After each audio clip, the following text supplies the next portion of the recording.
অদ্ভুত অদ্ভুত একটা জিনিস আমরা লক্ষ্য করছি। প্রায় 17 থেকে 20 ফুট নিচেও আমরা বিশাল চওড়া ইটের দেওয়া একটা সাইড পুরো।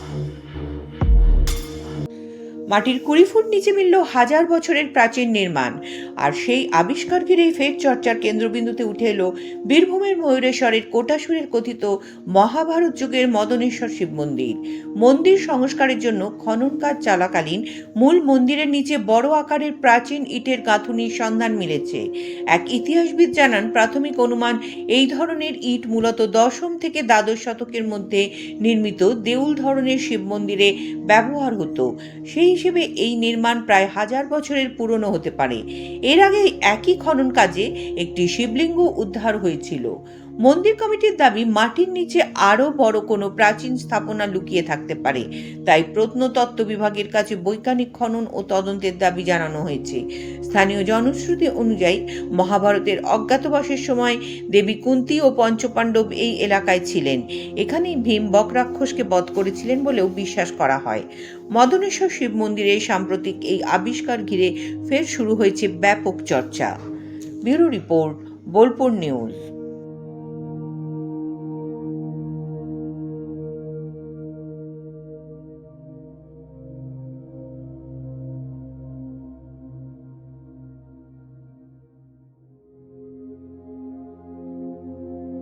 আমরা এখানে এই যে মদনেশ্বর মন্দির চত্বরটা বাড়াতে গিয়ে দেখছি অদ্ভুত অদ্ভুত একটা জিনিস আমরা লক্ষ্য করছি।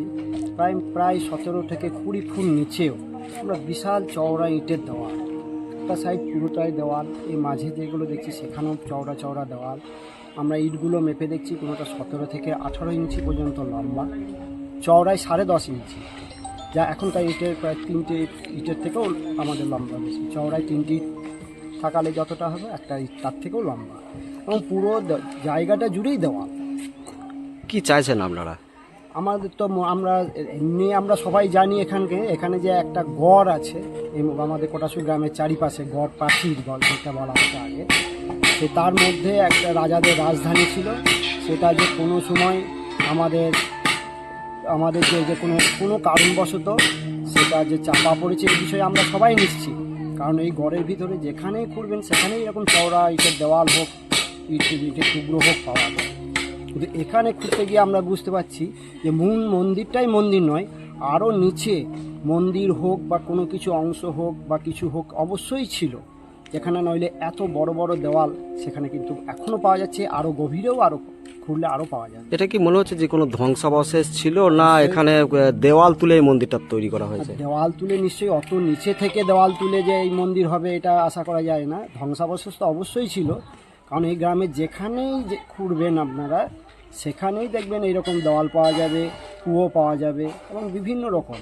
একবার বিশ্বভারতী থেকে আমার যখন ছেলেবেলা, তখন এসে প্রায় 40 বছর আগে বিভিন্ন জায়গায় খনন করে ওনারা দেখেছিলেন, সেখানেও প্রায় 15 ফুট নিচে মাটির দেওয়াল, শুকনো চাল যেগুলো কার্বন হয়ে গেছে, কুরুল ভাঙা, এরকম নানা রকম। তারপর লরিতে করে খোলামকুচি নিয়ে গেছিলেন প্রচুর, এবং তখনই তারা বলেছিলেন যে এখানে প্রত্নতাত্ত্বিক এইগুলো নিদর্শন একটা বহু যুগ আগে এখানে কোনো একটা রাজার রাজধানী ছিল, যেটা ধ্বংস হয়ে গেছে। এখন কি চাইছেন প্রত্নতত্ত্ব বিভাগ? আমরা চাইছি আমরা এখনও যদি প্রত্নতাত্ত্বিকরা যেমন আগে এসেছিলেন সেরকম আবার নূতন করে যখন এখানে বড় বড় দেওয়াল বেরোচ্ছে, প্রায় 7 ফুট 8 ফুট চওড়া দেওয়াল এবং 17 ইঞ্চি 18 ইঞ্চি চওড়া ইট, সেইগুলো এসে যদি এইগুলো ঠিক কোন সময়কার তৈরি সেই ইতিহাসটা যদি সঠিকভাবে জানান, তাহলে আমার মনে হয় সেই ইতিহাস থেকে এখানে দেখতে আসবে। এটা একটা পর্যটন কেন্দ্র গড়ে উঠবে, এবং এখানকার ইতিহাসটা আমরাও জানতে পারবো, আগামী দিনের ছেলেরাও জানতে পারবে। আপনারা কি আগে কি দেখেছেন যে এরকম দেওয়াল ছিল এখানে? উপরে দেওয়াল নাম যখন বিশ্বভারতী থেকে খুঁড়তে এসেছিল তখন দেখেছিলাম, এবং আমরা যেখানে কেউ বাড়ি করি তখন কিন্তু খুঁড়তে গেলেই দেওয়ালগুলো আমরা দেখতে পাই।